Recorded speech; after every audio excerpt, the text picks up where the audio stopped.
এই বছর আমরা দশমীর থেকে শুরু কইরা লক্ষ্মী পূজা, কালী পূজা, ভাতৃদ্বিতীয়া, ছট পূজা সব কিছু এখানে কাটালাইছি সিকিমেই। এই যে দেখতেছেন সবাই গিফট সাজাইতেছিল, এটা ছিল জাইডাস কোম্পানির থেকে দেওয়ালি উপলক্ষে সবাই মিষ্টি দেওয়া হয়েছিল।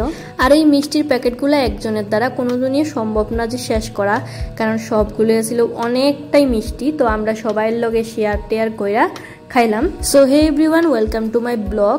আজকে যে ব্লগটা এটা কিন্তু একদিনের না, অনেক দিন একত্র হইয়া, মানে এতদিন ধরে যত পূজা বাস্তি গেছে সবকিছু মিলাইয়ে এই ব্লগটা। সকাল 8টা সাড়ে 8টার মধ্যে যখন সবাই ট্রেনিং এ জায়গা, তখন আমি একলা একলা খাওয়া দাওয়ার পরে এই ছাদের উপরে বেশিরভাগ সময় কাটায় লাই। বিকাল 3টা সাড়ে 3টার মধ্যে যখন তারা আবার ট্রেনিং থেকে ঘরে আইয়ে ফ্রেশ ট্রেশ হইয়া কিছুক্ষণ রেস্ট করে আমরা সবাই আবার একত্র হই টিফিন খাইবার লাগিয়া। টিফিন খাওয়ার পরে আমরা যে যার মতন কইরা একটু ঘোরাঘুরি করি, তারপরে বাড়িতে কথা কই। কালী পুজোর দিন বাড়িতে ভিডিও কল কইরা সবার লগে কথা কইলাম, দাদু ঠাম্মা সবার লগে দেখাশোনা হইলো, মানে ভিডিও কলে আর কি।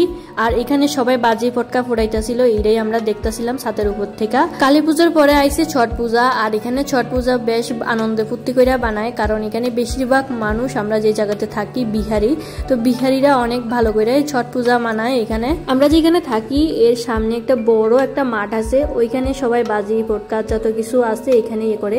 তো সবাই মিলে এখানে ডোলবাতি অনেকক্ষণ ধরে চেষ্টা করতেছিল উপরে উঠে বেলাইগা, লাস্ট পর্যন্ত এটা উঠছে। এমনিতে দেখবেন পুজো টুজোর দিকে যখন বাড়ি ঘরে না থাকি তখন খুবই খারাপই লাগে।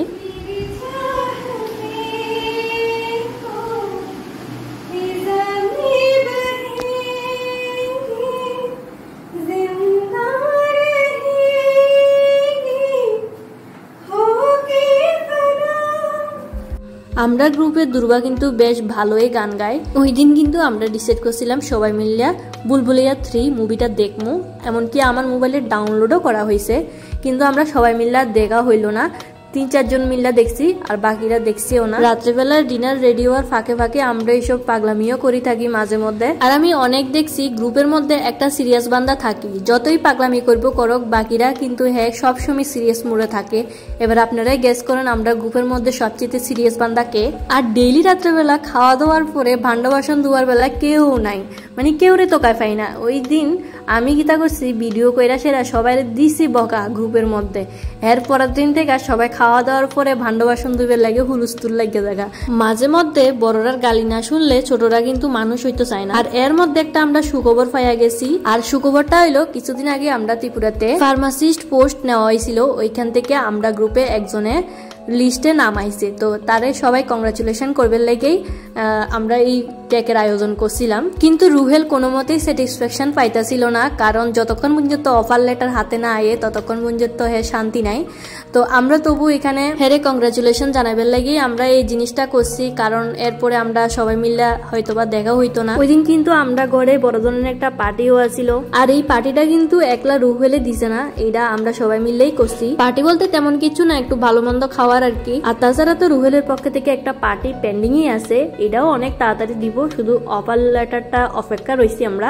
প্রত্যেক রবিবারেই আমরা একটা পছন্দ মতন খানা থাকে, তো প্রত্যেক রবিবারের মতন এই রবিবারেও আমরা অনেক কিছু মেনু আছে। এখানে প্রথম 2 বাড়িতে হলো চিকেন কষা, কড়াইটাতে হচ্ছে শুকরের মাংস, এই বাড়িটার মধ্যে চিকেনের আরেকটা পদ, আর এইগুলো হচ্ছে শুকরের ভর্তা। আর ধরতে গেলে মাঝে মধ্যে আমরা সবাই মিল্লা যাই হয়েছে বাজারে, ওইখানে গিয়ে আমরা টিফিন করি। ওইখানে অনেক রকমের টিফিনের দোকান আছে, আমরা যে সময় যেটা মন চাই ওইটাই খাই। ওই দিন আমি ফার্স্ট টাইম খাইছিলাম পনিরের চাট। প্রথমে আমরা গ্রুপের মধ্যে কয়েকজনের খাইয়া ভালোই রিভিউ দিছে, যার কারণে আমিও ট্রাই করতেছি আজকে। এখানে দেখলাম চাটের অনেক রকমের অপশন আছে, সমোসা চাট, পাপড় চাট, দধি চাট, তারপরে আমরা এখন যে নিতে আসছি পনির চাট, এরপরে আবার ছোলা চাটও আছে। সবগুলা চাটের একই দাম 30 টাকা করে। সন্ধ্যা হইলে সবগুলা টিফিনের দোকানের সামনে অনেকটাই ভিড় হয়। এই পনিরের চাটটা খাইয়া মনে হয়েছিল যে এতদিন যাই চাট খাইছি সব থেকে এইটাই বেস্ট হয়েছিল। শুধু কিন্তু এই পনির চাটটা না, এই দোকানটার মধ্যে সব টিফিনও খুব স্বাদ করেই বানায়। এতদিনে গিয়ে একটা মন মতন টিফিনের দোকান পাইলাম। আমরা সন্ধ্যার দিকে প্রায় সময়টাই এখানেই কাটায়ালাই। আর আরেকটা কথা হইছে, আমরা যত দুনিয়ার আনহেলদি খানা আছে সব একসাথে খানা শুরু করে দিছি, জানি না কি হয় লাস্ট পর্যন্ত যায় খাই 1 মাসের মধ্যে, এরপরে তো সব বন্ধ হয়ে যাবো গা। এখানে ফুচকা খানার বায়না প্রথম আমি শুরু করছিলাম, বাকিরা খাইতো না কইছে, যেমনে কইছে যে ফ্রিতে খাওয়া হইব তখন সবাই চলে আসে খাইতো। মানে ফ্রিতে খাইতে গেলে কে না খায় কই, ফ্রিতে বলতে দোকানের মালিক কইছে না, কইছে আমার হাজবেন্ডে কইছে সবাই খাও আমি টাকা দেবো, এর লেগে সবাই খাইছিল। রাত্রে ডিনার শেষ হবার পরে ছেলেরা যখন ঘরের ভিতরে ঢুকছে তখন দেখে এই ছোট্ট পুচিটা শুধু মেয়াও মেয়াও করতেছে। এটা ঢুকছে কিন্তু বাইরনের রাস্তা পাইতাছিল না, হয়তো এটা মারে খুঁজতেছে, মার থেকে আলাদা হয়ে গেছে গা। এটা এখন কই যাবো, এটা ঠিক মতন রাস্তা তো গাই পাইতাছিল না। তো আমরা ধৈরা সেরা এটা লয়ে গেছিলাম গার্গির কাছে, কারণ গার্গি বিলাইরে খুবই ভালো পায়, কিন্তু দুর্বা কিন্তু বিলাই কুত্তা দুটোটা দেখলেই ভয় পায়। তো আমরা গেছিলাম রুমের সামনে, গার্গিরে কইতেছে এদিকে আইও, তোমার লাগে একটা গিফট আছে। গার্গি কিন্তু তখনই বুঝা গেছে যে শিউর এই বিলাইটারেই আনছে, কারণ এটারে অনেকবারই কোলে লইয়া আদর করছিল গার্গিয়ে, আর এটা মেয়াও মেয়াও করে বাড়ি থেকে চিল্লাইতেছে, যেটা শুনেও যাইতেছিল। কি খাবি, কিতা খাবি ক, মাছ খাবি না শুটকি খাবি না দুধ খাবি? বাচ্চাটা কিন্তু অনেকটাই দুর্বল, মনে হয় ক্ষুধা লাগছে। তো আমরা ভাত খাওয়ার পরে তরকারি আসছিল না, জাস্ট একটু ভাতেই আসিল। তো এটাই একটু প্লেটের মধ্যে দেওয়া হয়েছিল। ছোট্ট বাচ্চা আর কতটুকু বা খাইবো, জলদি ভিজা ভিজা খাইবো। এটাতে ভাত দেওয়ার পরে রুয়েল হঠাৎ করে কইতেছে যে এটা তো ভাত খাইতেছে, কিন্তু জল তৃষ্ণা দিলে জল কই পাইবো। তো আমরা ভাবলাম যে জলও একটু দিয়ে দিই একটা পাত্রের মধ্যে। ভাত একটু খাইয়েই মুখ ফিরা লাইছে, আর খাইতো না। অনেক কষ্টে এখানে একটু জল খাওয়ার লাগে আনছিল, এ কিন্তু খাইতেই চাইতেছিল না কোনো মতে জল। Please drink some water. তুই খেয়ে যাবো আজকে সব।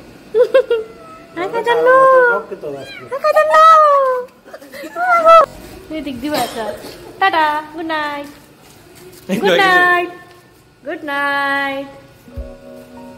আমরার মধ্যে প্রায় অনেকেই বেশিরভাগই ট্রেন্সে গিয়ে একটু ঘুরাফেরা করে আইয়ে, মানে এগুলো জিনিসগুলো দেখলে একটু মন জুড়ে জায়গা, এই লেগে আমরা একটু যাই। এরপরে কোনো জিনিস যদি পছন্দ হয় এরপরে কেউ নেয় না এমন আর কি। তো আমরা যেদিন যাবো এর কয়েকদিন আগে ভাবলাম যে কিছু জিনিস নেওয়ার মতন কিছু যদি থাকে একবার গিয়া দেখি যাই। এই ট্রেন্সের মধ্যে মোটামুটি সবকিছুই কালেকশন খুবই ভালোই পাওয়া যায়। এখানে প্রায় দোকানের সামনে মানুষের পোশাক কুকুর লইয়া বইয়া থাকে, আর ইডারে দেখে আমার খুব মায়া লাগছে। ইডারে দেখে মনে হইতেছিল যে অনেক রোগ আছে ইটার শরীরের ভিতরে, কি লেগে জানি না। এটা দেখে খুবই দুর্বলে মনে হইতেছিল, তেমন একটা সুস্থ বললে মনে হইতেছিল না এই কুকুরটারে, কিন্তু দেখতে খুবই কিউটই লাগতেছিল এটারে। আমার তো প্রথমে দেখে সারা মনে হয়েছিল যে একটা টেডি বয় রাখছে এখানে, মানে পুরো টেডির মতন দেখতে কুকুরটা। এই নাইটটা ছিল আমরা সিকিমের লাস্ট নাইট, কালকের থেকে আর আমরা থাকতাম না। আজকে আমরা একজনে ট্রিট দিছিল, সেটা হয়েছে জ্যাডিস কোম্পানির একজন কর্মচারী হই, যে তারারে ট্রেনিং এ আইবার লেগে অনেক সাহায্য করছিল। আমরা ভাবছিলাম তাইনেরে নিমন্ত্রণ কইরা আর একটা গিফটও দেবো, কিন্তু তাইনে কিছুই অ্যাকসেপ্ট করতেছে না, উল্টা তাইনে আমরা একটা ট্রিট দিয়ে দিল। এত রাত্রেবেলা রুহেল হঠাৎ করে এই কবুতরটারে তোকাইয়া পাইছে, এরা নাকি উঠতে পারে না, এদের পায়ের মধ্যে একটু চুলও লাগিয়া রয়েছিল। আর হইলা এখানেই সারিয়া দাও, উপরের দিকে উড়াইতে তাহলে উঠতে পারেনি এটা। আচ্ছা ছাড়ো না, আগে দেখো তুমি তো দেখি না কই কই পড়ছে।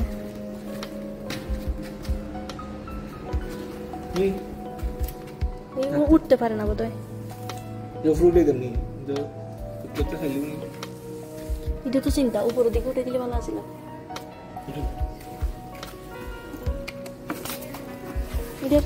এটা বাচ্চা নি কোনো না না, আরে আমি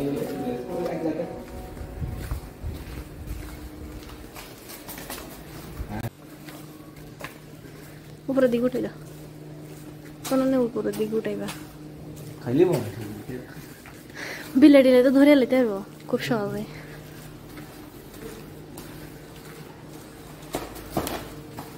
ঠিক আছে, টাটা, গুড নাইট।